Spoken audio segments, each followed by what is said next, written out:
इसे जल्दी से बाहर निकालो। डॉक्टर, पेशेंट की कंडीशन बहुत क्रिटिकल है। अगर उसे आईसीयू से बाहर ले गए तो इनकी जान भी जा सकती है। इसके बेटे ने हॉस्पिटल का बिल नहीं दिया है। इनका बेटा पैसों का इंतजाम करने गया है। वो निकम्मा आदमी हमारा समय बर्बाद कर रहा है।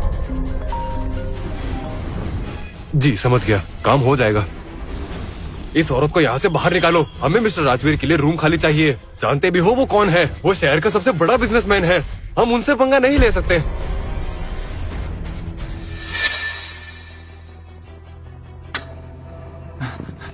ये क्या कर रहे हो? दूर हटो। तुम इस औरत के बेटे हो ना? अच्छा हुआ तुम आ गए। यहाँ साइन करो। हमें इन्हें आईसीयू से बाहर निकालना पड़ेगा। लेकिन क्यों? इनकी हालत खराब है। आप फिर इन्हें आईसीयू से निकाल रहे हैं। इनकी जान भी जा सकती है। ड्रामा मत करो, तुमने बिल नहीं भरा है। मिस्टर पंत, यहाँ हो क्या रहा है? जो रूम मैंने आपको बोला था अभी तक खाली नहीं हुआ। सही कहा। अगर देरी की वजह से राजवीर को कुछ हो गया तो कौन जिम्मेदार होगा? जी मैं अभी कुछ करता हूँ। क्या बात है? मैंने रूम खाली करने को कहा था ना। मिस्टर पंत, ये फटीचर जाने का नाम ही नहीं ले रहा है। आर्यन, तो तुम हो यहाँ? दुनिया कितनी छोटी है ना। तुम्हारी माँ को आईसीयू से बाहर निकाल दिया जाएगा। मिस्टर पंत, इन दोनों को यहाँ से बाहर निकाल दो। मैं आपके हॉस्पिटल को 10 लाख कल डोनेट करूँगा। जी बिल्कुल सर। ये हॉस्पिटल कोई धर्मशाला नहीं है। 1 लाख दे दो, नहीं तो निकल जाओ। ये तो 10,000 भी नहीं दे सकता। 1 लाख तो दूर की बात है। आर्यन, क्यों ना तुम घुटने पे बैठकर मेरे सामने गिड़गिड़ाओ। बदले में मैं तुम्हें 10 लाख दे दूंगा। कैसा रहेगा? तुम्हें यहाँ से जाना होगा। Guards, guards. किसने कहा मेरे पास पैसे नहीं है? आंखें खोलकर देख लो। इतने से क्या होगा? ये तो सिर्फ 1 लाख ही है। हॉस्पिटल का बिल तो तुम अभी भी नहीं चुका पाओगे। ये रहा तुम्हारा सामान। इस ब्रश वॉशर को अच्छे से रखना। मैम, आप उस फ्रॉड की बातों को लेकर इतना क्यों सोच रही हैं? दादाजी ने भी कहा था कि 23 साल की उम्र में मुझ पर कोई मुसीबत आएगी। सुनो, मुझे कुछ ठीक नहीं लग रहा है। थोड़ी देर बाद यहाँ से निकलते हैं। तो मैम अब तो चलिए, हम 10 मिनट से यहाँ बैठे हैं। ऐसे ही बैठे रहे तो बर्थडे पार्टी में जाने में देर हो जाएगी। मुझे लगता है मैंने उस आदमी की बातों को कुछ ज्यादा ही सीरियसली ले लिया।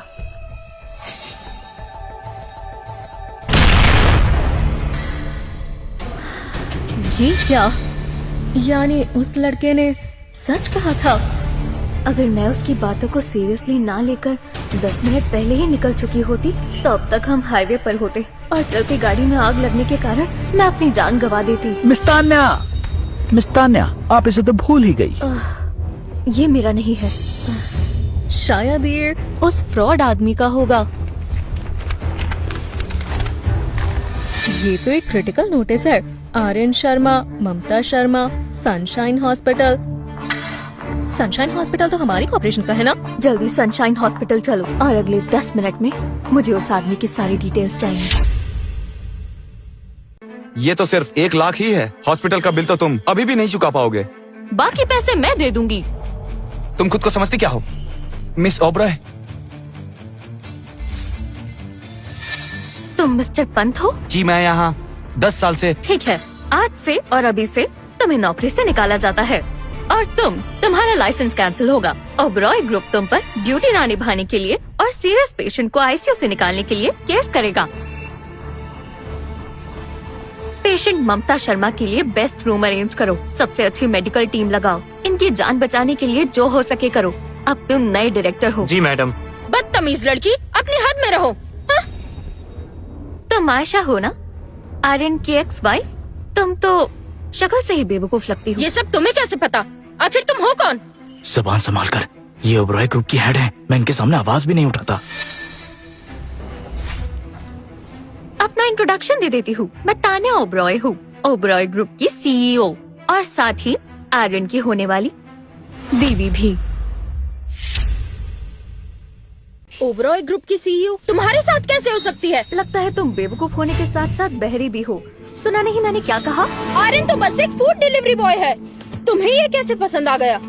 मुझे सिर्फ इतना पता है कि आर्यन जैसा सच्चा इंसान ही मेरा पति हो सकता है। आपका बहुत बहुत शुक्रिया तानिया की जान बचाने के लिए। तानिया की किस्मत में बहुत सारी धन दौलत लिखी है। उसका भविष्य उज्जवल है, लेकिन जब वो 23 की होगी तब उस पर एक बड़ी मुसीबत आएगी। अगर वो उससे बच गई तो सब अच्छा होगा। वो उससे कैसे बचेगी? वो उससे खुद नहीं बच सकती। उसका होने वाला जीवन साथी उस पर आई बला को टाल देगा। लगता है मुझ पर आने वाला खतरा आर्यन ने टाल दिया। इसका मतलब ये मेरा जीवन साथी है। अब मैं समझी तुम पैसे कहाँ से लाए। अपनी अमीर गर्लफ्रेंड से भीख मांग कर। तुम्हें किसी लड़की के पैसों पर पलते हुए शर्म आनी चाहिए, समझे? मिस ओबरॉय, मेरे पापा ने भी कभी मुझे नहीं मारा। पापा नहीं कर पाए तो मैंने कर दिया। क्या हुआ? तुम एक लफ्ज भी और कहा तो अभी के अभी तुम्हारी पूरी कंपनी बैंकक्रप्ट करवा दूंगी। आर्यन का दिल बहुत कोमल है, इसलिए वो तुम लोगों से कुछ नहीं कह रहा। पर मैं इतनी अच्छी नहीं हूँ। मैं तो छोटी से छोटी बात की भी बहुत बड़ी सजा दूंगी। डार्लिंग, मैंने अच्छा किया ना इन्हें सबक सिखाकर। तुम मेरी हेल्प क्यों कर रही हो? तुम्हारे जाते ही मेरी कार में आग लग गई, तुमने मुझे बचा लिया। वाह, लगता है दोनों में बहुत प्यार है। आर्यन भूलो मत, अभी हमारा डाइवोर्स नहीं हुआ है। तुमने सही कहा, डिवोर्स अभी नहीं हुआ है। पास में ही रजिस्ट्रार का ऑफिस है, चलो आज ही डिवोर्स कर लेते हैं। अगर तुम अपनी अमीर गर्लफ्रेंड के लिए मुझसे डाइवोर्स चाहते हो तो अपनी गर्लफ्रेंड से कहो मुझे 100 करोड़ दे दे। अगर इसका प्यार सच्चा है तो इतनी छोटी रकम तो दे ही देगी। आयशा, अपनी हद पार मत करो। तुम्हें पैसे चाहिए ना, मैं दे दूंगी। इस कार्ड में 150 करोड़ है, ले लो और आर्यन को छोड़ दो। लड़की के पैसों पर पलने वाले घटिया आदमी। इतनी जल्दी क्या है आयशा? मैंने अपनी सारी सेविंग्स तुम्हारे नाम कर दी सिर्फ तुमसे शादी करने के लिए, और तुम पर अपने लाखों खर्च कर दिए। मैंने कभी तुम्हारे साथ गलत नहीं किया। मेरी माँ की तबीयत खराब है और तुम मेरे ही पैसे लेकर मुझे घटिया बोल रही हो सिर्फ इस आदमी के लिए। तुम्हें अभी भी पैसे चाहिए? ठीक है, ये पैसे रख लो, लेकिन याद रखना मैं तुमसे ये ब्याज के साथ वापस लेकर रहूंगा।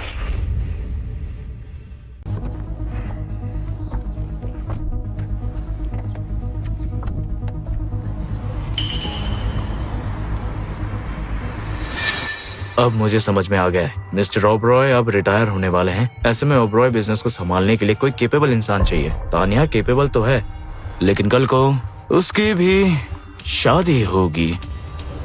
शायद इसलिए वो एक ऐसा हस्बैंड ढूंढ रही है जो उसके बिजनेस को संभाल सके। तभी मैं कहूँ कि तान्या जैसी लड़की आर्यन को क्यों ही पसंद करेगी। वही तो, वो बस आर्यन को अपने फायदे के लिए इस्तेमाल कर रही है। जब काम निकल जाएगा तो वो उसे दूध में पड़ी मक्खी की तरह निकाल फेंकेगी। फिर देखना मैं कैसे इस आर्यन को इसकी औकात दिखाता हूँ। हाँ मेरी जान। अरे बस गाड़ी वहीं रोक दो। आर्यन, अब तुम कहाँ जा रहे हो? मिस तानिया, आज मदद करने के लिए शुक्रिया। आज आपने मुझे बचा लिया, पर अब मैं आपके और एहसान नहीं ले सकता। हाँ, आपके पैसे मैं जल्दी चुका दूंगा। बिल्कुल नहीं, तुम ऐसे ही नहीं जा सकते। मेरे दादाजी के बर्थडे पार्टी का क्या? मैं अपनी फैमिली को बोल चुकी हूँ कि मैं अपने फियांसे के साथ पार्टी में आऊंगी। मुझे तो लगा ये सब मजाक है। आर्यन, प्लीज एक बार मेरी हेल्प कर दो, बस एक बार। ठीक है, बस एक बार, उसके बाद नहीं। कम से कम ये माना तो सही। अब धीरे धीरे मुझे इसे अपना बनाना होगा। इसी से मेरी किस्मत जुड़ी है। मैं अब इसे कहीं नहीं जाने दूंगी।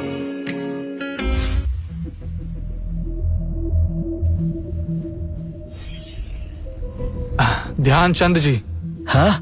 मुझे ये पसंद है, पैक कर दीजिए। हाँ बिल्कुल। पहले मुझे ये लड़का समझदार लगा था, लेकिन ये तो बेवकूफ निकला। जो चीज बरसों से इस दुकान में पड़ी थी, उस कचरे को ये खरीद रहा है। इस पुरानी चीज के 10,000? मैं तो इसके 10 रुपए भी ना देती। अब जो भी हो, एक बार ये बिक गया है तो वापस नहीं लिया जाएगा।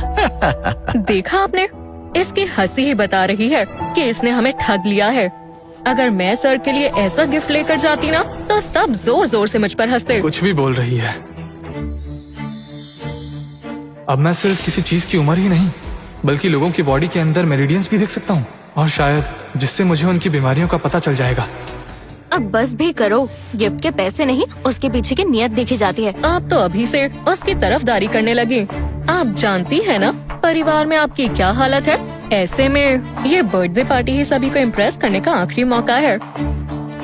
तो तानिया भी मुश्किल में है। तानिया, तुम बिल्कुल फिक्र मत करो। अब मैं तुम्हारी मदद करके तुम्हारा एहसान जरूर चुका दूंगा।